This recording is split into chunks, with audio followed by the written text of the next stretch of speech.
제가 이제 이번 시간에 이야기하려고 하는 것은 신앙의 근본적인 조항들과 기본적인 원리들이라는 주제예요. 영어로는 Fundamental Articles of Faith and Basic Principles of Theology라는 말인데, 이거는 이제 그 신학 서론에서 되게 중요한 이슈예요. 이 말은 무슨 얘기냐면, 우리가 신학에도 우리가 타협할 수 없는 핵심적이고 기본적인 진리들, 그리고 원리가 있다는 겁니다. 이거를 우리가 좀 정리할 필요가 있어요. 가령 예를 들어서 종교개혁자였던 멜랑크톤 같은 경우는 그게 이제 로치가미네스라는 조직신학 책이 있거든요. 여기에서 신앙의 근본적인 조항들에 대해서 논의를 해요. 그러면서 복음 선포와 그리스도인으로서 누리는 유익들을 나타내는데 직접적으로 관련되어 있는 조항들을 근본적인 것으로 보았어요. 칼빈의 기독교 강의를 보면 칼빈은 신앙의 근본적인 조항이라는 그런 이름으로 따로 다루진 않아요. 그렇지만 그는 그리스도와 그의 구원 사역에 초점을 잘 유지할 수 있는 신앙의 내용들을 근본적인 것들로 봤어요. 가령 예를 들어서 하나님은 한 분이시다. 그리스도는 하나님이시며 하나님의 아들이시다. 우리 구원은 하나님의 자비에 달려있다. 이런 내용들을 타협할 수 없는 것으로 보았다는 것이죠. 이걸 조금 더 확대하면 가령 삼위일체라든가 그리스도 신인성 문제, 그리고 믿음으로 말미암는 구원, 뭐 중생한 자들의 모임으로서 교회, 이런 것들을 우리가 과연 타협할 수 있느냐? 타협할 수 없다는 겁니다. 이런 면에서 보면, 이런 면에서 신앙의 근본적인 조항이 무엇인가라고 하는 이 문제에 대해서 우리가 생각할 수밖에 없다는 것이죠.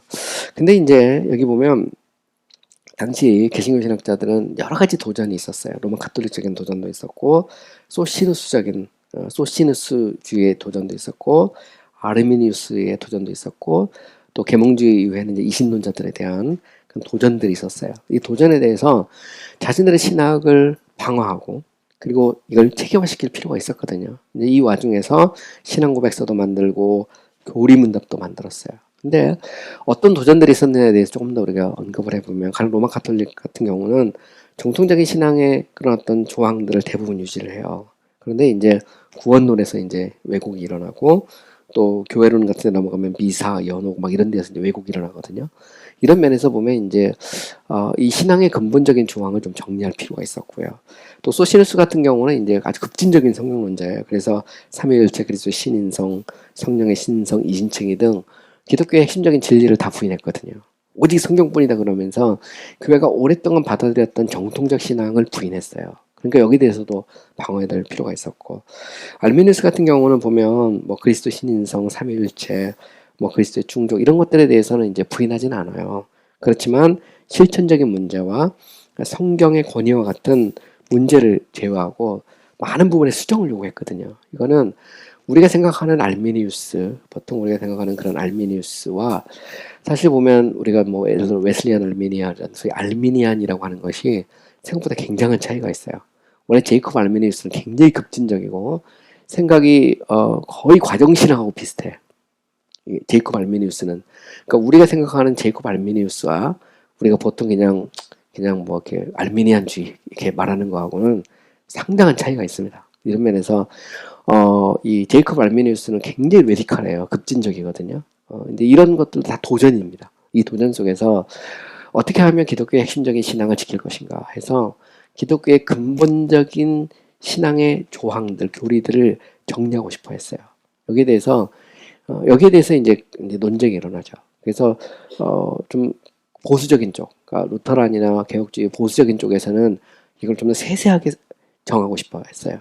알미니우스를 따라다니는 사람들은 요거를 좀 이렇게 줄여서 몇 가지 핵심적인 것만 이렇게 줄여서 얘기하고 싶어 했어요.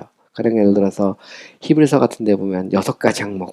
그래서 우리가 침례교회도 보면 제6원리 침례교라는 게 있어요. Six Principles of Baptist Church라고 들어봤는지 모르겠는데, 다른 교리 다 필요 없고 히브리서 말하는 6가지만 있으면 된다. 이게 6원리거든요. 제6원리인데 문제는 그걸 받아들이고 나면 나머지 부분에서 막 교리적으로 혼선이 와도 별 신경 안 쓰겠다 이런 말이거든요.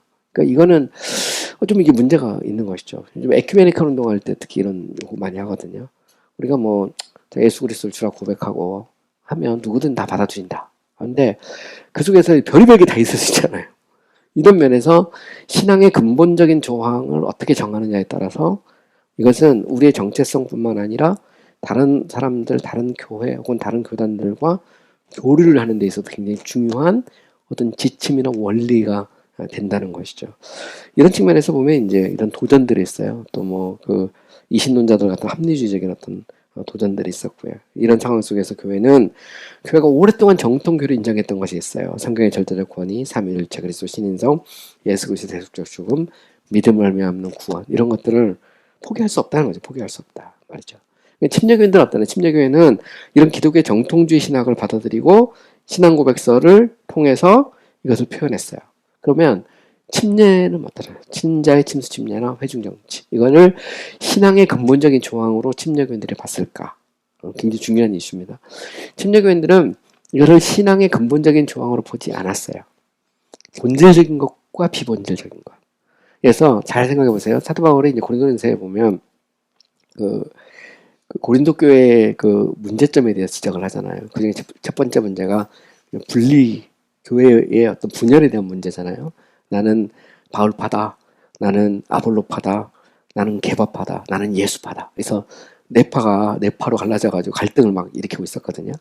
그때 이제 바울이 이런 얘기를 해요. 내가 너희에게 그 침례를 목적하게, 침례가 내가 어떤 그 목적이냐, 그게 아니고 복음 전파가 내 목적이 된 얘기를 하거든요. 그러면서 누구에게 침례를 받았든지 그건 중요하지 않다. 바울에게 받든 아볼로에게 받든, 심지어는 안 받았다 하더라도 그게 구원의 문제와 직접적인 관계가 있는 것은 아니라는 거거든요. 침례라는 것은 구원받은 사람의 징표예요. 물로 뿌렸든 아니 물속에 집어넣든 뭐 이게 본질은 아니라는 거죠. 본질은. 중요한 건 예수 믿고 구원받는 게 본질이라는 겁니다. 그러면 신앙의 근본적인 조항이라는 것은 바로 그 본질이 뭐냐면 본질과 비본질의 문제를 다루고 있는 거거든요. 교회 내에서도 마찬가지예요. 교회에서도 보면 이게 본질이냐 비본질이냐 문제가 굉장히 중요해요. 예를 들어 구원과 관련된 거. 가령 예를 들어서 바울이 갈라디아서나 뭐 히브리서 뭐 이런 데서 다룬 것은 교리적인 문제예요. 로마서. 그죠? 그래서 이게 보면 율법으로 우리가 구원받을 수 있게 말이 안 되잖아요. 보면. 그러니까 바울이 보면 막 다른 복음은 없다. 그러면서 막 보면 내가 너희들 생각할 때 내 목소리가 변한다. 뭐 그러면서 바울이 뭐 거기서 막 그러고 있거든요. 근데 고린도 교회로 가면 바울은 책망을 안 해요. 처음에 보면 칭찬 막 하고 그다음에 이제 분열의 문제로 들어가거든요. 왜냐하면 고린도 교회 문제는 그리스도인의 라이프, 삶의 문제지 근본적인 교리의 문제가 아니에요. 고린도 교회는 삶의 문제입니다. 은사라든가 뭐 성찬 주에 만찬할 때 거기다 어떻게 할 것인가 뭐 이런 문제거든요. 가족 간의 관계, 성적인 문제라든가 주로 관계적이고 삶의 문제거든요. 반면에 이제 갈라디아서 같은 경우는 구원의 그 핵심적 교리의 문제거든요. 히브리 교회도 마찬가지요. 그래서 이런 핵심적인 진리와 이 어떤 이 주변의 문제, 본질적인 문제와 비본질적인 문제, 요걸 다루는 게 이제 신앙의 근본적인 조항에 대한 문제예요. 그러니까 이거는 어떻게 정하냐, 이거를 너무 자세하게 정하면 이게 이제 서로가 이제 교류가 안 일어나는 거고, 너무 느슨하게 하면 이게 이제 정통성을 잃어버리는 문제거든요. 그래서 이제 이거를 적당히 정하는 게 이제 굉장히 중요했는데, 침례교는 침례 문제를 얘기할 때 침례 문제를 신앙의 근본적인 조항으로 보지 않았어요. 침례교인들은. 그건 본질적인 게 아니라는 겁니다. 그래서 침례 역사를 본 침례교회는 타교단과 연합을 잘했어요. 서로 교류하고. 이게 제사례파와 역사적 침례교회의 차이예요. 제사례파는 다른 이 교회들, 특히 국가교회라고 말하는 그런 교회들에 대해선 그들은 교류하지 않았어요. 저들은 우리하고 상종하지 못하고 우리 순수한 우리만의 교회를 만든다. 이게 이제 제사례파들이 했던 일이거든요. 그리고 제사례파 자체가 레디컬 비블시스트예요. 파우스트 소시니안주의도 거기서 나온 거거든요. 제사례파에서 나온 건데 급진적인 성경론자고 성경을 윤리적 지침으로 보고 삶으로 실천하고자 했거든요. 근데 문제는 뭐냐면 성경이 윤리적 지침만 있는 게 아니잖아요. 교리적인 문제, 특별히 구원의 문제 이런 것들은 굉장히 중요한 타협할 수 없는 그런 문제였거든요. 근데 어쨌든 제사례파 같은 경우는 보면 당시 종교개혁자들과 서로 적대적 관계를 계속 유지하고 있었어요. 교류 이런 거 안 되거든요. 반면에 물론 핍박도 받고 이런 문제도 있긴 했지만 침례교인들은 그렇지 않았어요. 핍박을 받았지만 처음부터 서로 이렇게 교류하고 연합하는 일을 잘했어요. 그래서 보면 회중교회나 장로교회나 심지어는 앵글리칸 처치라는 국가교회하고도 서로 이렇게 잘 지냈거든요. 뭐 보면 자체가. 그래서 침례교의 역사는 처음부터 어떤 섹트화의 역사가 아니고 함께 협력하고 선을 이루는 이런 측면으로 연결돼 있다는 거죠. 저 유아세례론자들하고 내가 어떻게 같이 밥을 먹느냐? 내가 저 사람하고 어떻게 내가 그런 생각을 한 적이 없다니까. 왜냐면 물속에 넣냐 안 넣냐 하는 것은 본질이 아니에요. 침례교는 그걸 정체성으로 그렇게 하지 않았어요. 우리 쪽에 베프티스트 아이덴티티 얘기할 때 중요한 문제죠. 물속에 넣느냐 안 넣느냐는. 그러나 밖으로 나가면 그건 비본질적인 문제거든요. 서로 그리스도 안에서 한 형제요 자매다 말이에요. 우리 천국에 가면 물속에 넣는지 아니면 뿌렸는지 그건 아무 문제가 안 되거든. 신앙의 근본적인 조항은 아니다. 이게 이제 우리가 기본적으로 가져야 될 태도라는 거죠. 이런 면에서 침례교회는 다른 교단과 복음적인 교회들과 연합하고 서로 협력하는 것이 성서적이고 그것이 침례교 역사와 전통에 맞다라는 겁니다. 이게 맞다. 그래서 이게 이제 제사르파 운동하고 좀 다른 측면이 이 속에 존재해요. 보면 이 자체가 이런 면에서 이게 신앙의 근본적인 조항이라는 것이 또 이런 측면에서 의미가 있다라는 것을 알아야 됩니다. 자, 그다음에 이제 더 나아가서 이제 신학의 기본적인 원리들이라는 게 있어요. 우리가 신학을 할 때 이제 신학서론에서 보면 항상 그 Basic Principles of Theology라는 게 나옵니다. 우리가 신학이 이제 하나님에 대한 학문이다라고 말할 때 신학의 원천도 대상도 목적도 하나님이잖아요. 전통 신학에서 그렇습니다. 하나님인데 이 신학을 할 때 그러면 그 신학에는 소위 원리라는 게 있어요. 원리, 프린시플이라는 말을 라틴어로 프린시피움 이렇게 말하고요. 헬라어로는 아르케, 원천입니다. 원천. 이것은 무슨 얘기냐면 어떤 것의 처음, 시작, 그죠? 그래서 이제 아리스토텔레스는 이제 원리는 사물이 존재하거나 알려지는 첫 번째 점이나 근거다 이렇게 주장을 했습니다. 그러면서 모든 학문에는 그 내용이 나오는 근본적인 원리가 있는 것처럼 신학에도 근본적인 어떤 기본적인 원리가 있다는 겁니다. 그 원리는 그게 두 가지라고 봤어요. 하나는 존재론적인 원리고 또 하나는 인식론적 원리입니다. 존재론적 원리는 Principium Essendi Theologiae 이렇게 말해서 Principle of Being에서 존재의 원리. 신학이라는 것은 신학이 가능한 근거. 당연히 그건 하나님이죠. 하나님이 있기 때문에 신학이 가능해요. 그리고 그 하나님이 자기를 계시했으니까. 이런 면에서 신학은 모형적 신학인 그 하나님이 자기를 드러낸 거거든요. 하나님이 자기를 안 드러내면 신학은 불가능하죠. 왜냐면 하나님과 인간 사이는 서로 존재의 차이가 있어요. 엄청난 차이. 인간이 하나님을 알 수가 없거든. 하나님은 무한자고 우리는 유한자고. 하나님은 창조주고 인간은 피조물이잖아요. 근데 신학이 가능한 존재의 이유, 그건 뭐냐? 그거는 신이 자기를 계시했기 때문이죠.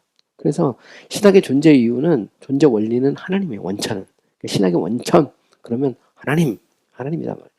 그런데 신학에는 이렇게 존재 원리만 있는 건 아니다는 거죠. 신학에는 인식론적 원리도 있어요. 어떻게 그럼 우리가 하나님을 알 수 있느냐? 그것은 하나님이 자기를 계시하셨는데 특별히 인간이 범죄하고 난 다음에 하나님은 성경을 통해서 자기를 특별히 계시하셨다는 거예요. 이런 면에서 신학의 인식론적 원리, 코그네스켄디 테올로기아 이거는 뭐냐? 이것은 바로 그 성경이다 이렇게 봤어요. 성경 전통적으로. 그래서 신학의 존재론적 원리는 하나님이라면 신학의 인식론적 원리는 성경으로 봤어요. 이거 두 개를 합치면 신학은 성경에 대한 연구를 통해서 하나님이 누구인지 아는 거죠.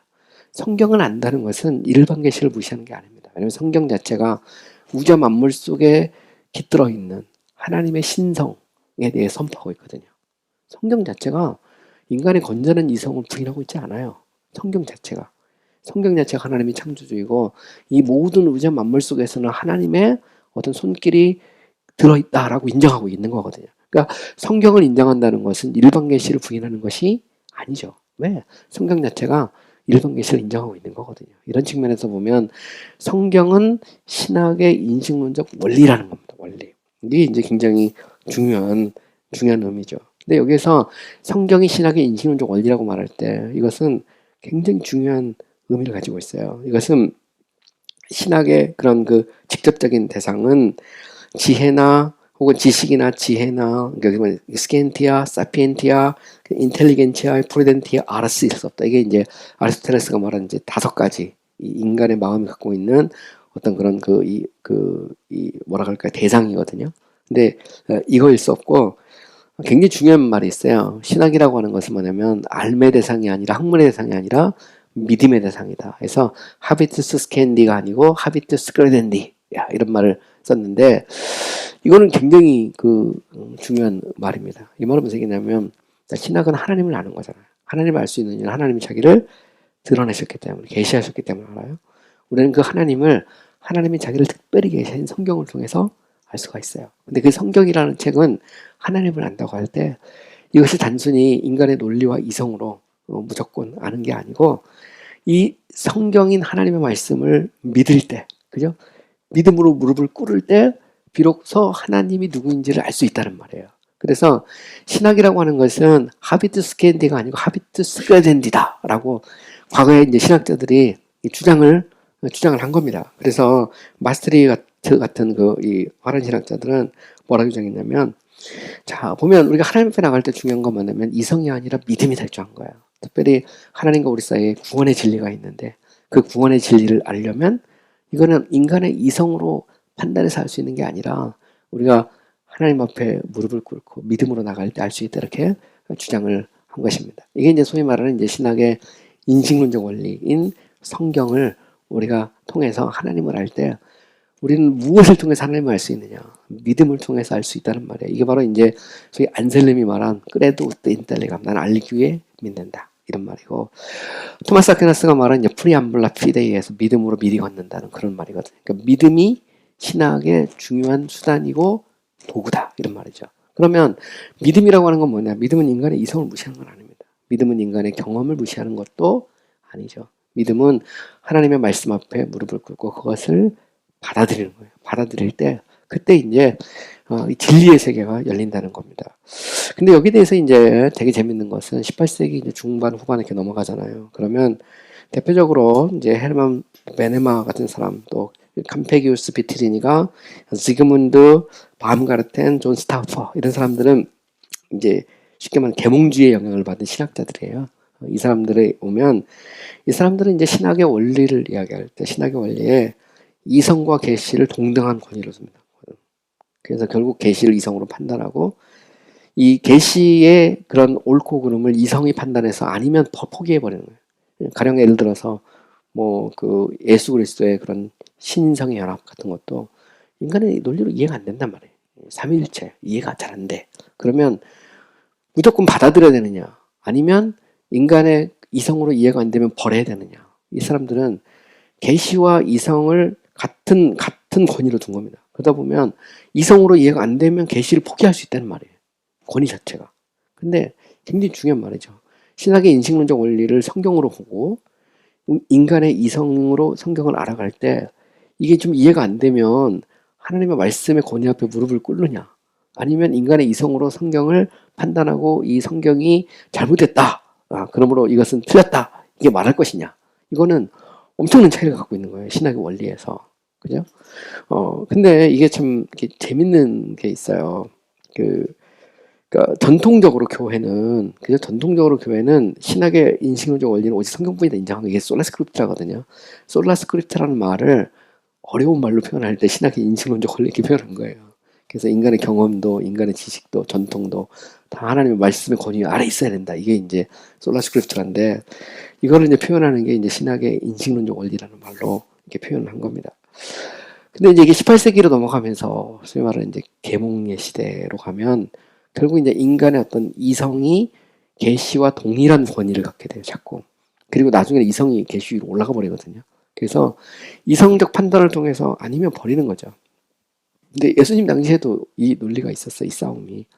당시 보면 이제 바리새인과 사두개인의 싸움에 보면 바리새인들은 전통주의자들이에요. 그래서 심지어 그들은 계시를 전통을 가지고 무시한 거거든요. 왜냐면 그들이 말하는 전통이라는 것은 탈무드잖아요, 탈무드. 바리새인들이 생각할 때 전통은 두 가지가 있다고 생각했어요. 하나는 뭐냐면 쉽게 말하면 이 문서적인 스크립처럴한 그런 전통이 있고요. 또 다른 하나는 소위 구전전승, 오랄 트레디션이 있다고 믿었거든요. 그래서 이 소위 구전전승하고 소위 이제 기록된 문서적 전승인데, 문서적 전승이 이제 구약성경이라면 오랄 트레디션을 정리한 게 이게 이제 이 미슈나예요. 그리고 그것을 해석한 게 라봇이고 그 두 개를 합치면 탈무드거든요. 근데 이 탈무드를 가지고 결국 구약 성경을 왜곡했거든요. 대표적인 고르반 논쟁 그런 거 있잖아요. 여러분 아시다시피. 그래서 부모에게 이 주지 않아도 고르반 하나님께 받았다 하면 안 줘도 된다. 부모를 공경하지 않아도 된다. 이런 말이잖아요. 근데 예수님이 딱 말할 때 너희가 전통을 가지고 하나님의 진리를 무시한다. 딱 그러거든요. 이 말은 전통을 계시 위에다 놓은 거죠. 이 대표적인 게 로마 카톨릭이에요. 로마 카톨릭. 로마 카톨릭은 전통을 가지고 계시를 누른 거거든요. 그래서 로마 카톨릭은 교회적 전통과 성경적 전통, 사도적 전통이 동일하다고 주장한 거예요. 동일하다. 그래서 사도적 전통을 교회적 전통을 갖고 누른 거거든요. 이게 바리새적이죠. 여기에 대해서 사두개인은 뭐냐면 사두개인은 이 사람들은 이성주의자거든요.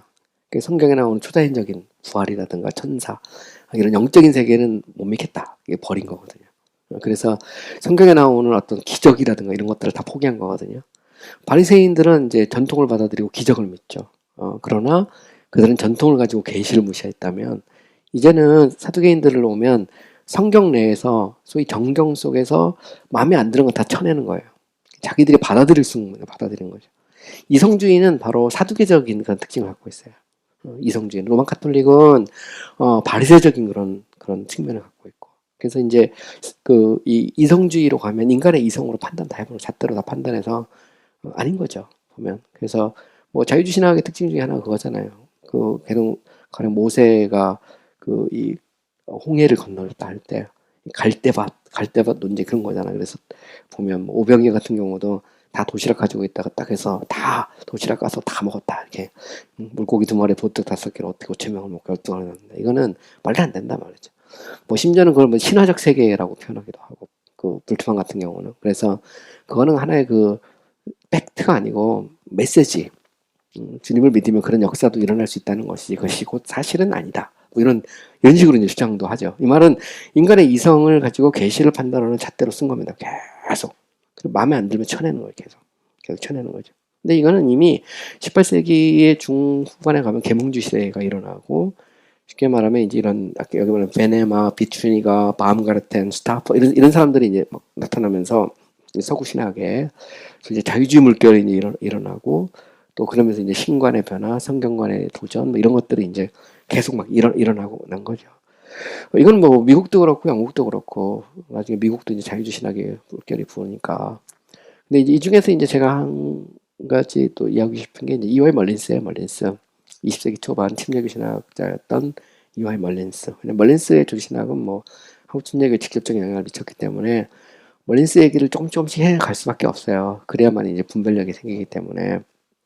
멀린스는 그의 조리신학 책이 있거든요. The Christian Religion in its Doctrinal Expression이라고 해서 멀린스의 책의 제목은 교리적 표현으로서 기독교라는 기독교 종교, The Christian Religion이란 말을 써요.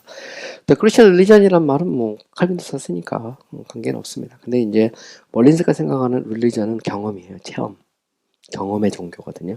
기독교는 경험의 종교. 이 굉장히 이제 멀린스에서는 중요한 개념인데 이게 발트적인 개념이고 슐라이마하적인 경험이에요. 왜냐하면 성경의 권위가 무너졌을 때 그때 남는 것은 경험밖에 없다는 거거든요. 더 이상 성경이 절대적 권위가 있는 하나님의 말씀, 정확무구한 말씀이 아니에요. 그렇다고 해서 기독교를 포기할 수는 없잖아요.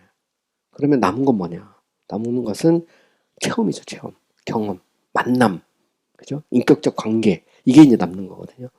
멀린스도 동일한 문제를 갖고 고민했던 사람이에요. 왜냐하면 이게 이제 근본주의 운동하고도 맞물려 있는데 우리는 이제 장로교에서 프린스톤하고 웨스트민스터 갈라진 그거 정도는 아마 여러분들 들었을 거예요. 이 피파학 논쟁, 자유주의 논쟁으로 인해서 프린스톤에서 이제 떨어져 나오면서 웨스트민스터가 나오잖아요. 근데 이거는 서든 베프티스트 신학교에서도 동일하게 일어났던 논쟁이에요.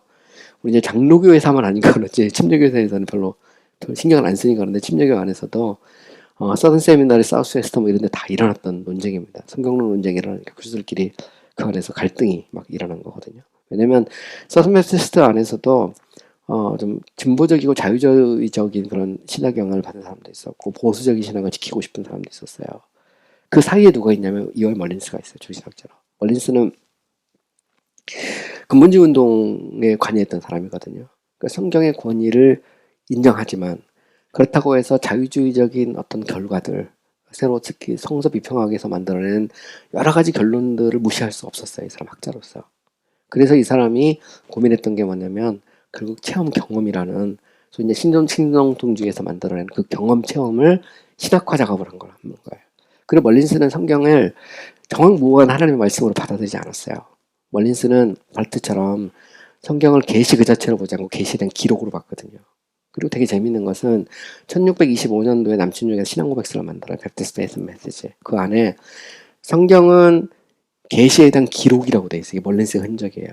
근데 이게 나중에 이제 신앙고백서 다시 개정할 때 그거 빼버리고 성경은 계시 그 자체라고 다시 쓰거든요. 원래는 계시 그 자체였는데 그걸 멀린스가 들어가서 계시에 대한 기록으로 바뀌어요. 레코드라는 말은 성경이 계시 그 자체가 아니에요. 성경은 쉽게 말하면 성경은 교회 공동체가 하나님을 경험한 경험에 대한 기록이에요. 경험에 대한 기록. 그 안에는 오류 가능성이 있을까요, 없을까요? 얼마든지 있을 수 있어요. 자체가 바르트적인 그런 성경관인데 그게 그대로 들어왔어요. 1925년 남침역 서던 베프티스트 에센 메시지에 들어있거든요. 나중에 그거 없애버리죠. 다시 바꿔서 게시 그 자체로 바꾸는데 그거는 이제 오랜 세월이 걸려요. 거기까지 가는 데는. 어쨌든 멀린스 같은 경우는 이제 신학이라고 할 때 신학을 전통적으로 하나님에 대한 학문이거든요. 근데 하나님에 대한 학문이 아니라 관계, 경험으로 봤어요. 바르트도 똑같았어요. 바르트는 그렇게 말하잖아요. 바르트는 처치 도그마틱스에서 교회학이라는 것은 교회 공동체가 하나님에 대해서 경험한 것에 대해서 반성하는 거예요. 교회의 담론에 대한 연구거든요. 디스코스. 그러니까 교회가 뭐라고 말하냐 하나님에 대해서. 그죠? 네가 경험한 하나님. 우리 또 예를 들어서 이 집사님이 경험한 권사님이 경험한 하나님, 목사님이 경험한 하나님을 그 경험을 모아보면 일관된 체계가 존재할 수 있다는 거거든요. 그러니까 성경의 권위는 못 믿어도 그거는 믿을 수 있다 이렇게 된 거예요. 근데 이게 되게 이게 위험하거든요. 인간의 죄성이나 이런 거 생각할 때 경험이라고 하는 것을 다 묶어가지고 신학을 만들면 이 베레아 신학이 그 나오는 거 거기서 잘못한 게 그렇게 잘못한 거예요. 축사해보니까 그렇게 가더라는 거예요. 그 말도 안 되는 얘기잖아. 말도 안 되는데 사실 그 뿌리가 있어요. 이 안에 멀린스 신학 속에. 다 거기서 나온 거, 침략에서 나온 건데 뭘 따지고 보면. 멀린스가 그거 고민한 거예요. 관계. 신학은 하나님과 우리와 하나님에 대한 학문이 아니고 하나님과 우리의 관계에 대한 학문이다. 그래서 멀린스는 재밌는 얘기죠. 신학은 하나님에 대한 사변적이며 형리사학적 탐구가 아니라 기독교에서 일어나는 하나님과의 경험을 체계화하는 학문이다. 맞는 것 같기도 하고 틀린 것 같기도 하고. 여러분 어떻게 생각하십니까? 닥터를 볼 때. 체험 좋지. 체험 좋아. 근데 종교학자들은 그렇게 생각하지 않았어요. 개신교 신학자들은 신학은 하나님에 대한 학문이고 오직 성경은 정황무한 하나님의 말씀이고 인간의 경험도 인간의 이성도 그 계시 앞에 굴복을 해야 한다는 거죠. 이 말은 경험은 신학의 원리가 될 수 없어요. 멀린스는 경험을 신학의 원리로 봤어요. 되게 재밌죠. 보면. 그래서 제가 일부러 이제 원리에 대한 문제를 하는 건데, 자, 그러면서 그거 말할 때 이제 이렇게 말하죠. 재밌죠. 멀린스는 신학의 원천이 말은 프린스플이거든요. 바로 그 말입니다. 기독교라고 말한다. 신학의 원천은 기독교다. 우리는 전통적으로 신학의 원천은 존재론적으로는 하나님이고 인식론적인 성경이에요. 몰린스는 신학의 원천은 그럼 뭐라고 말해? 기독교. 기독교라고 말할 때 그것은 기독교 내에 들어온 역사적, 문학적, 영적 체험을 포함하는 모든 요소. 그죠? 그러면서 경험이 없는 신학은 지적 운동에 불과하고 기독교의 본질이 요구하는 활력 있는 요소들이 결여된 것이라고 여긴다. 이렇게 보면. 그 권혁봉 교수님이 이거 번역했거든요. 번역하면서 앞에 서문에 보면 이렇게 나왔죠. 자기는 벌코프 이런 개혁주의적인 중신학 책을 읽을 때 율법전서처럼 느꼈고, 그죠? 알미니우스 같은 그 계통의 책을 읽을 때는 너무 이게 자유롭게 느꼈는데 멀린스를 읽으면서 자기는 정말 그 샘물을 만난 것 같은 이게 바로 침략의 신학이다. 써놨거든 거기다 보면. 근데 그 신학의 원천이 멀린스 생각하는 신학은 기독교 자체예요. 기독교 자체. 경험, 체험. 그죠? 이거 우리가 이제 생각을 해봐야 돼. 과연 우리 침략교인들이 신학을 하고 교회를 하고 목회를 할 때 우리의 신학의 원천을 성경으로 두고 있느냐? 아니면 우리 성도들의 체험으로 보고 있느냐? 체험으로 보면 이거 그대로 받아들이면 베레아는 그대로 받아들여야 돼. 막 일어나잖아. 거기서 나온 거라니까. 근데 지금 또 아니라고 그러잖아. 또 그거 아니다. 그래. 뭐냐 도대체 뭐냐. 이 신학의 원천이라는 문제는 이런 문제가 이 안에 사실 들어있죠. 보면. 그래서 공동체, 교회, 전통적으로 신학자들은 교회를 믿을 수 없다고 본 거예요. 교회는 그 자체 교회의 고백, 교회 공동체가 흠이 없지 않잖아요. 정말 모호한 건 성경밖에 없다고 믿는 거지. 성경을 기초로 해서 신학을 수립한 거잖아요. 인간의 이성도, 인간의 뭐 전통도 아니고 정말 모호한 하나님의 말씀. 이게 우리의 신앙과 행습의 유일한 원천이다. 이 종교학자들이 천명했던 거고, 친정의 신학은 여기에 충실했어요. 근데 이제 이게 멀린스 책에 보면 멀린스는 이 문제를 갖고 제가 이렇게 좀 멀린스 다시 읽어보니까 아주 브릴리언트합니다. 탁월해요. 굉장히 그 머리도 좋고, 당시 보면 이 문제를 종합시키려고 굉장히 노력했던 사람이거든요. 뭐 그런 면에서는 굉장히 탁월하다 인정을 하는데, 하지만 이거를 이제 전통신학이라는 잣대를 갖고 딱 보기 시작하면 이게 이제 고민이 되는 거죠. 이게 뭐지? 이게 그죠? 이게 뭐지? 정말 우리는 우리 교회 성도들을 믿을 수 있을까? 그걸 다 그들이 말하는 고백, 경험, 체험, 이것이 우리의 신학의 원천이라면, 그죠? 신학을 하는 어떤 자양분은 될 수도 있겠죠. 그죠? 어떤 에너지 같은 거를 줄 수는 있을지 모르지만 원천이라는 말을 쓸 수 있을까? 이거는 이제 고민을 해봐야 되죠. 어쨌든 그래서 이제 멀린스를 다시 신학의 원리를 두 가지로 분류해요. 물질적인 원리와 행실적인 원리. 그래서 material principle하고 formal principle. material principle은 예수 그리스도를 통해 승부된 인간의 하나님과의 교제이며, 형식적인 원리는 영적으로 해석된 성경이다. 이게 되게 재밌어요. 이 표현도. 자, 보면, 물질적인 원리, 교제라는 것은 relationship이거든요. 이게 바르트적인 표현인데, 하나님과 인간의 어떤 그 관계. 그게 신학의 어떤 내용적인 원리라는 겁니다. 물질적이라는 말, 머티리얼 내용적인 원리는 하나님과 인간의 관계를 신학의 내용으로 본 거예요. 그동안에는 신학의 내용을 성경의 메시지로 봤어요. 하나님이 성경에서 뭐라고 말하느냐, 자신에 대해서. 그죠? 그거를 체계화하고 정리하는 게 신학이거든요. 하나님과 우리의 관계를 관찰해서 그거를 정리하는 게 아니고, 따지고 보면. 그죠? 또 형식적 formal code는 성경 그 자체가 아니고 spiritually interpreted scripture예요. 영적으로 해석된 성경. 이게 되게 재밌어요. 전통적으로는 신학의 원리, 인수공적인 성경 그 자체로 봤거든요. 해석이 아니고, 그것도 영적인 해석이거든요. 그러니까 성령의 감동으로 깨달아진 그 해석. 그거를 이제 어떤 그걸로 봤거든요. 또 재밌는 건 뭐냐면, 이신층에는 종교개혁의 내용적 원리이며 기독교인의 영적 삶과 핵심적인 내용과 관련되어 있다. 그래서 그거는 분명했던 것 같아요. 멀린스는 당시 베프티스트들이 가지고 있던 어떤 체험, 그걸 소중한 자양분으로 삼고 싶어 했던 것 같아요. 그런 면에서는 저는 얼마든지 그럴 수 있다. 교회라는 것도 성도들의 어떤 경험이고 경험의 공동체이긴 하니까. 체험, 그건 참 좋은데, 문제는 뭐냐면, 그 공동체라는 것이 과연 신학의 어떤 원리, 프린시플, 그 기초가 될 수 있느냐. 그 부분은 이게 이제 고민이 되는 그런 문제죠.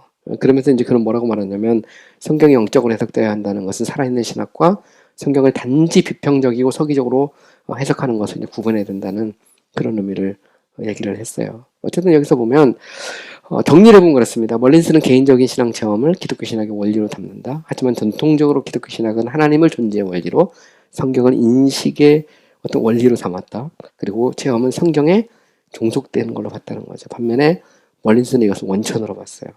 또한 멀린스는 자신의 신학이 주관적일 수 있다는 것을 대해서 부정적이에요. 그럼 너무 주관적으로 가는 거 아니냐 할 때, 멀린스는 공동체를 믿을 수 있다고 본 거예요. 공동체를 믿을 수 있다. 그래서 저는 신학을 체계할 때 공동체를 믿을 수 있을까? 어디까지 믿을 수 있을까? 이 부분에 대해서 고민이 되죠. 사실은 전통적으로 신학이라는 것은 말씀이거든요. 성경을 가지고 하나님이 어떤 분인지를 알아가고 배워가고 경험하고 실천하는 게 전통적인 교회고 신학이잖아요. 근데 멀린스는 이 공동체의 어떤 체험, 공동체의 어떤 그런 걸 봤거든요. 근데 이거를 이제 우리가 좀 공미를 해봐야 된다라는 겁니다. 이제 마지막으로 이제 제가 이야기하고 싶은 것이, 멀린스의 또 다른 책이 있어요. Six Axioms of Religion이라고 해서 종교에는 6가지 변할 수 없는 공식이 있다, 이렇게 주장을 했는데, 신학적 공리, 종교적 공리, 교회적 공리, 도덕 공리, 종교적 시민적 공리, 사회적 공리. 보통 이거를 이제 그 침례교 신학을 하시는 분들은 이게 이제 베프티스트 프린시플즈 6가지 침례교 원리로 보통 얘기를 많이 해요. 많이 하는데 사실 멀린스가 이 6가지 쓴 것은 침례교만의 공식이 아니고 적어도 종교라면 기독교는 적어도 6가지의 불변의 공식이 있다 이렇게 해서 정리를 해놓은 거예요.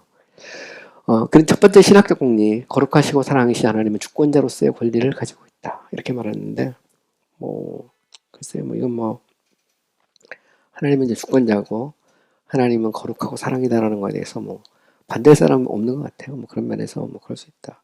종교적 공리, 모든 영혼은 하나님께 직접 나갈 수 있는 동일한 권리를 가지고 있다. 여기에서 인간이 직접적으로 하나님께 나갈 수 있는 동일한 어떤 권리, 네, 아마 종교의 자유를 얘기하는 것 같은데, 뭐 종교의 자유라고 할 때 뭐 그럴 수도 있겠죠. 어떤 억압이 아니라 인간은 스스로 하나님 앞에 나간다 할 때, 근데 이제 나갈 수 있는 힘이 있느냐 없느냐 이건 또 다른 문제인 것 같고요. 그죠? 또 다른 교회적 공리, 모든 신자들은 교회 안에서 동일한 특권들에 대한 권리를 가지고 있다. 그래서 이거는 뭐 그런 것 같아요. 성도들은 회중교회 입장에서 모두가 다 동일하니까 도덕적 공리, 책임 있기 위해서 인간은 자유로워야 된다. 네 번째가 이제 굉장히 논리적으로 이제 논쟁이 될 수 있는 그런 부분이 있어요. 여기서 말하는 자유가 뭐냐, 그죠? 이거를 이제 소울 컴피턴시로 봐서 이게 이제 자유의지로 연결하는 사람도 있고요. 그렇지 않고 인간의 어떤 뭐라 그럴까 그런 그 자율성 뭐 이런 걸 얘기한다고 볼 수도 있는데 인간이 책임을 묻기 위해서는 자유로워야 된다. 이 말은 이게 자유의지로 넘어갈 수 있는 확률이 되게 많아요. 사실은 왜냐하면 그러면 인간의 전적 타락 같은 거 멀리서 부인해 버리거든요. 멀리서 인간이 스스로 선과 악을 선택할 수 있는 최소한의 능력이 있다고 생각하는 사람이거든요. 그래야 하나님이 책임을 물을 수 있다. 그래서 인간은 전적으로 타락한 존재가 아니고 인간은 그죠? 스스로 이 선택을 할 수 있어야 되는 자유의지. 이게 이제 이걸 소울 컴피턴스라고 그랬어요. 영혼의 어떤 수행력이라고 했는데 이거 가지고 이제 침례교회가 자유의지다. 이게 침례교 신학이다 주장하시는 분이 있어요. 근데 원래 멀린스는 이거를 이제 종교의 어떤 불변의 원칙으로 봤는데 이게 정말 불변의 원칙이 될 수 있을까에 대해서는 고민의 여지가 있어요. 사실 신학적으로 해석의 여지가 여전히 남아있다.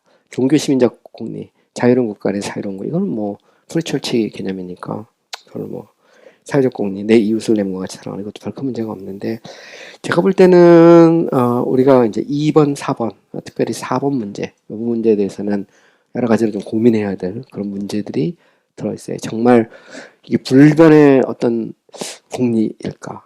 책임 있기 위해서 인간은 자유로워야 된다 할 때 물론 억압받지 않는다는 측면에서는 뭐 맞을 수도 있어요. 억압하면 안 되니까 이런 면에서 그런데 이제 그 자유와 책임이라는 것이 반드시 이코르 될 수 있을까? 이 부분에 대해서는 좀 고민이 되죠. 오늘 준비한 것은 여기까지고요. 하여튼 오늘도 어려운 주제, 그죠? 또 긴 시간 수업 듣느라고 수고 많이 하셨습니다. 아무쪼록 또 신학을 이해하는데 도움이 됐으면 좋겠습니다. 감사합니다.